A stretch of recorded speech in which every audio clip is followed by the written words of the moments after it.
अब देखिए कह रहा है डीसी मोटर में आर्मेचर धारा होगी, ठीक है, IA is equal to V minus V plus EB upon RA होगा।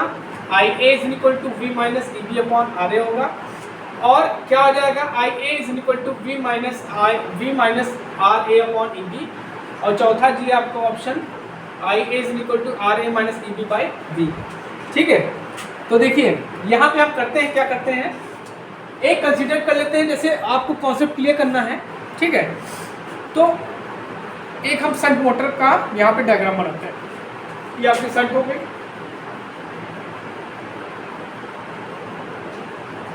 और ये आपका आर्मेचर होगा।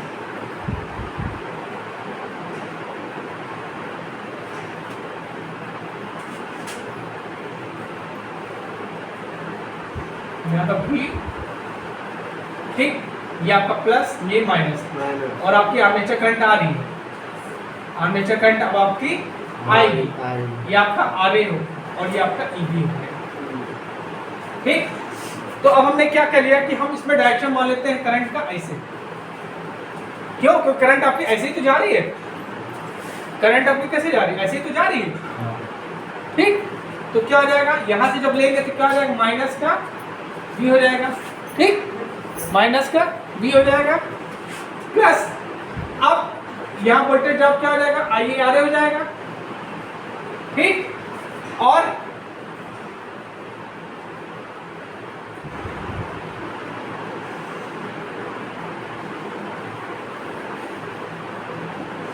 यहाँ पे EMF क्या हो जाएगा, हम जब भी ले तो पॉजिटिव से एंटर करना ना, तो क्या हो जाएगा, EB equal to 0।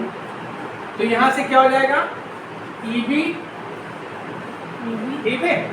EB minus V is equal to minus का IA RA हो गया ना, ठीक। तो यहाँ से हम इसको क्या ले सकते हैं, V minus EB equal two plus हो जाएगा, ये IA RA हो जाएगा, है ना।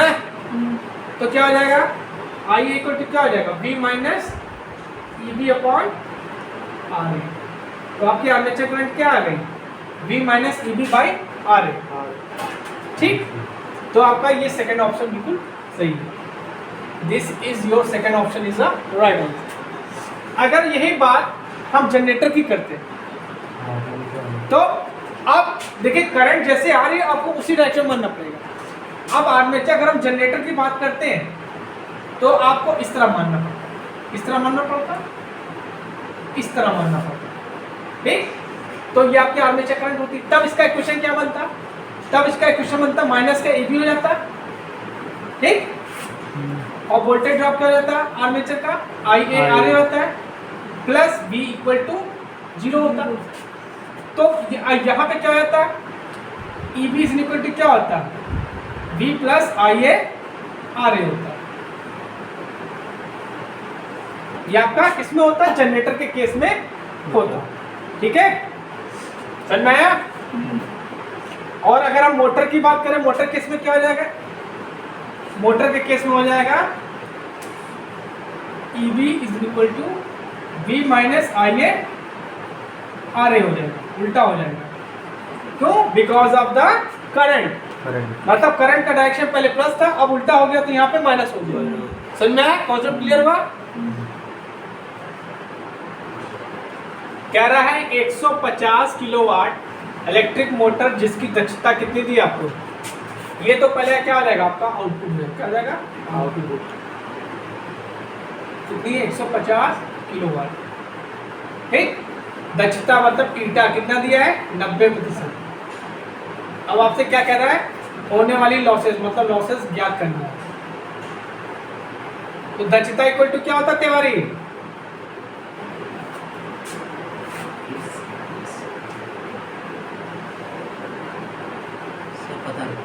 पता नहीं होता है, दक्षता का फॉर्मूला बताओ, 120 है बटे 7। क्या बता रहे हो, क्या बता रहे हो, सिंक्रोनस स्पीड नहीं पूछे तुमने, दक्षता पूछे। दक्षता फॉर्मूला क्या होता है, एफिशिएंसी फॉर्मूला क्या होता है, ज्योति तुम बताओ, गधो, आउटपुट अपॉन अब याद आ जाएगा, आउटपुट अपॉन इनपुट। दक्षता कितनी थी आपको? 90। ठीक, आउटपुट कितनी है? 150। इनपुट निकालो, इनपुट घुमा लेते हैं x, तो x इक्वल टू कितना हुआ? 150 बटे 90, 0 0 कैंसिल, 3 3 9 3 बचे 15 5 बटे 3। ठीक, काटो इसको, 3 एकम 3। ठीक,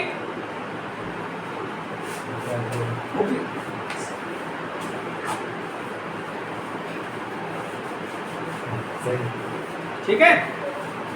अब इसको क्या कर देंगे, यहाँ पे 100 भी रहेगा आपका मल्टीप्लाई। ठीक, तो कितना है? 500 बटे 3। तो इसको सॉल्व करोगे तो कितना आएगा आपका?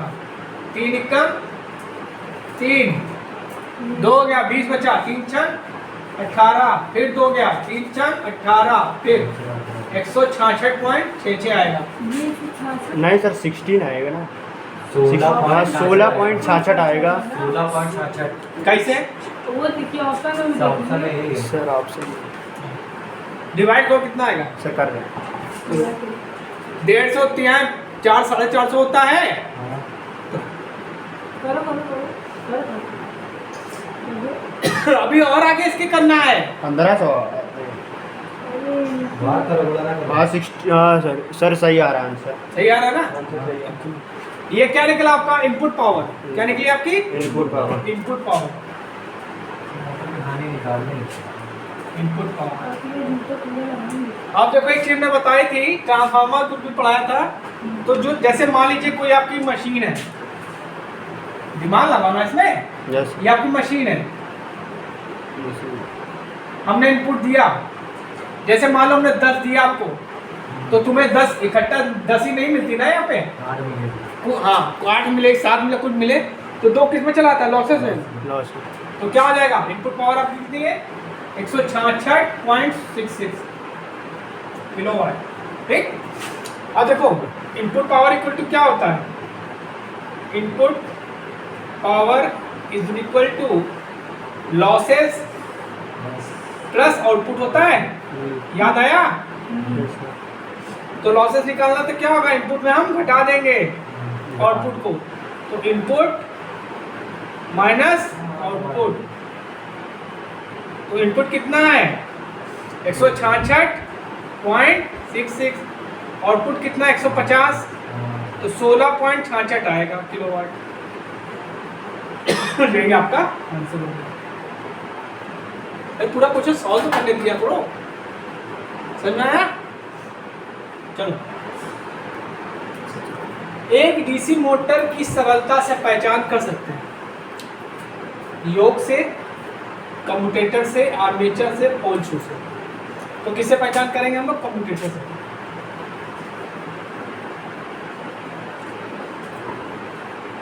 ठीक, देखिए योग जो होता है इसको हम लोग बोलते हैं फ्रेम। क्या बोलते हैं? फ्रेम। फ्रेम या ढांचा। ढांचे का क्या काम है? डीसी मशीन के सभी पार्ट्स को धारण करना। ठीक, पहला काम ये क्या है? डीसी मशीन के सारे पार्ट्स को धारण करना। दूसरा क्या कहा है कि डीसी मशीन के जो पार्ट्स हैं उनको बाहरी आघातों से बचाना। ठीक, नंबर 3 कह सकते हो धूल धक्कड़ इन सब से भी बचाना। चौथा काम ये क्या है कि जो फ्लक्स होता है, क्या होता है? फ्लक्स, उसको लो रिलेक्टेंस का पाथ देता है। किसका देता है? लो रिलेक्टेंस। ठीक, रिएक्टेंस क्या होता है? खड़े हो, बताओ रिएक्टेंस क्या होता है? रिएक्टेंस सर होता है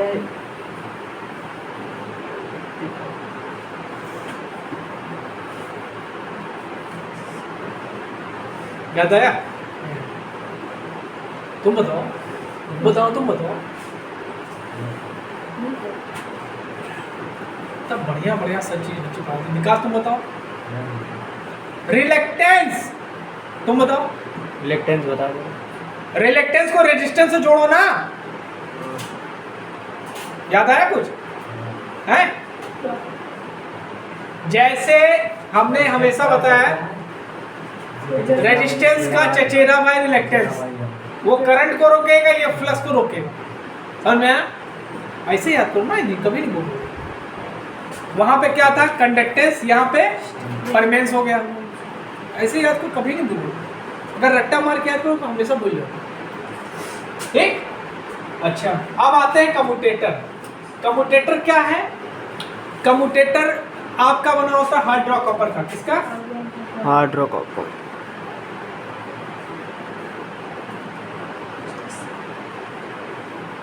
ये क्या कर रहा है? डीसी जनरेटर में, डीसी जनरेटर में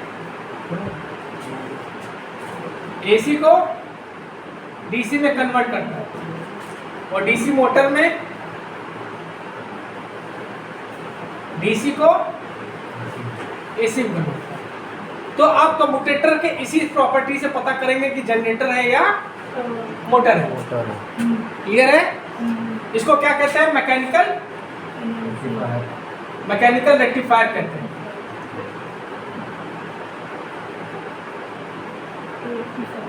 ठीक, अब आर्मेचर क्या होगा? आर्मेचर आपका डीसी मशीन में घूमने वाला भाग है। ठीक, अगर ये ना हो तो फ्लक्स कटेंगे नहीं। ठीक, तो आर्मेचर में क्या होता है? एसी ईएमएफ इंड्यूस होता है। क्या होता है? एसी ईएमएफ इंड्यूस होता है। ठीक, और आर्मेचर किसका बना होता है? सिलिकॉन स्टील का। किसका बना होता है? सिलिकॉन स्टील का। पोल शू, पोल शू का काम क्या है? पोल शू ऐसे उभरा हुआ होता है, यूं ऐसे उभरा होता है। ये क्या करता है? ये कास्ट आयरन का बना होता है। किसका? Cost iron. कास्ट आयरन का। योग भी किसका बना होता है? Cast iron. छोटी मशीनों में कास्ट आयरन, बड़ी मशीनों में कास्ट स्टील। ये क्या करता है? एयर गैप में फ्लक्स को समान रूप से वितरित करता है। ठीक, देखिए एक शंट मोटर है, तो शंट मोटर बना लेते हैं पहले लोग। ठीक है, ये आपका क्या हो गया? शंट रेजिस्टेंस हो गया। ये आपका आर्मेचर हो गया।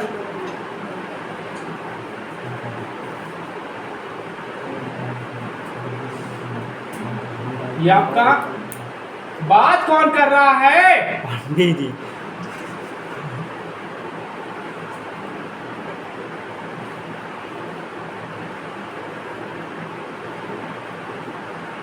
प्लस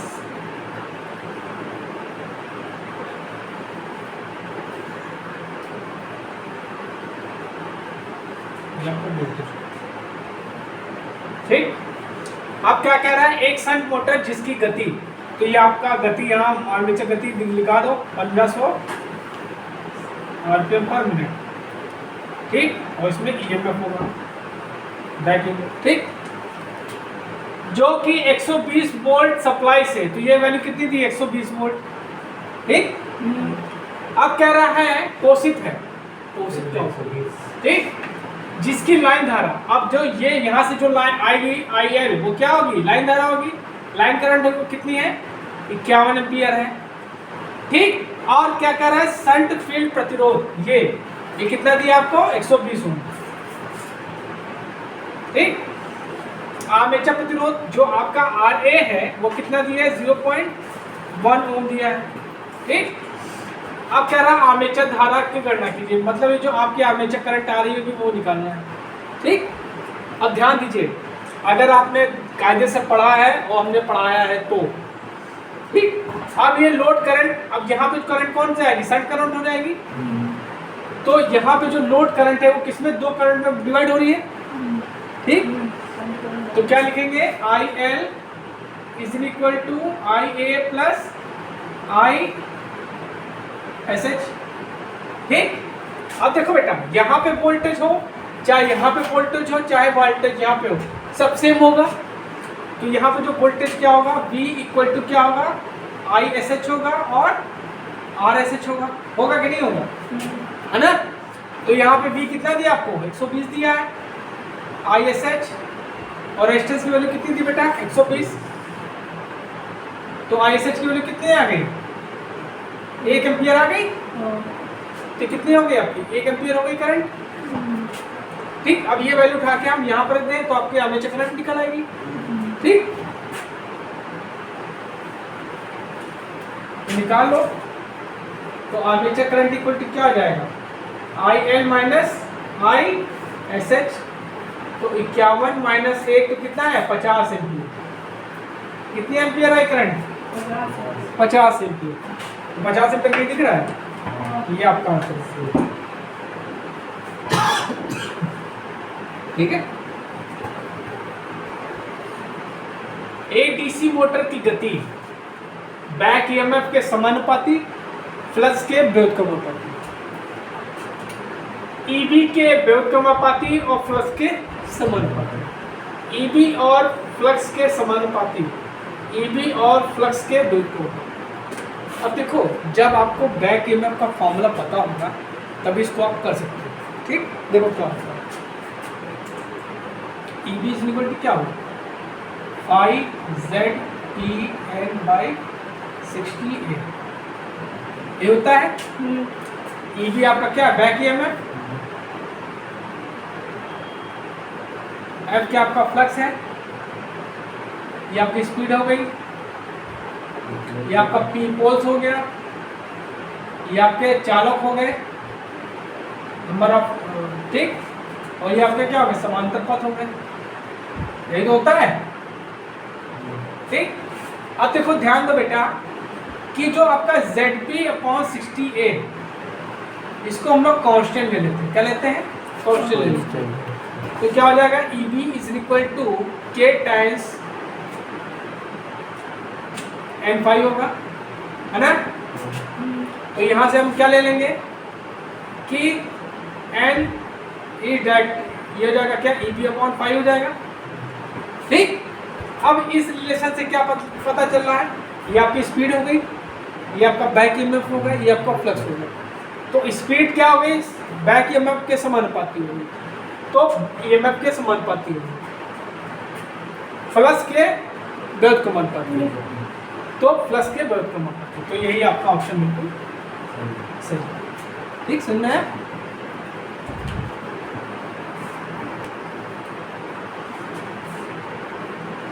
वो क्या कर रहा है, एक 120 वोल्ट डीसी मोटर जिसका आर्मेचर, चलिए बना लेते हैं।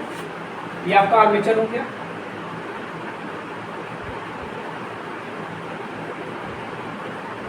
ये आपका बैक ईएमएफ। बैक ईएमएफ कितना है, ये 120। तो कितना दिया आपको, 120 दिया। आर्मेचर प्रतिरोध RA कितना दे दिया आपको, 0.5 ओम। ठीक, प्रतिकारी ईएमएफ खींची गई धारा। ठीक, मोटर है तो ये आपका क्या हो जाएगा, वोल्टेज हो जाएगा,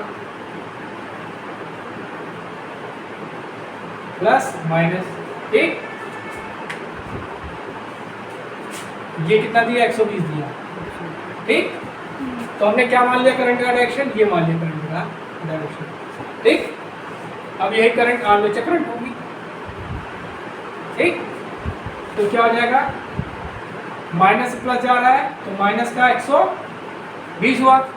ठीक, वोल्टेज और बैक ईएमएफ क्या आ जाएगा, प्लस माइनस, तो इधर से आ रहे हैं तो बैक ईएमएफ आपका प्लस हो जाएगा, EB और armature drop IARA is equal to 0। ठीक, 120 बैक ईएमएफ की वैल्यू कितनी थी, 120 है।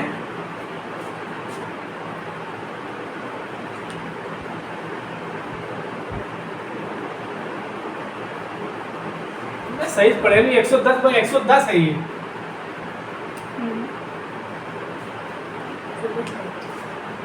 मैम का ये तो 0 हो जाएगा फिर। यहाँ पे बैक में बेटा क्या है, बच्चे ने गलत पढ़ दिया, 110 है।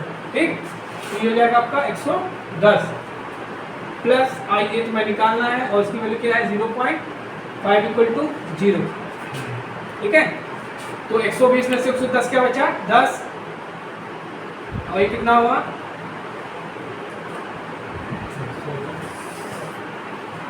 माइनस का 110, सॉरी माइनस का 10, और ये कितना हो जाएगा 0.5, IA इक्वल टू 0।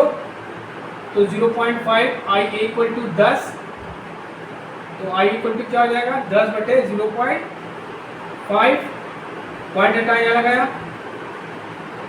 20 एम्पियर, कितनी आएगी 20 एम्पियर है ऑप्शन में, 20 एम्पियर इज द राइट। एक समझ में आया क्वेश्चन?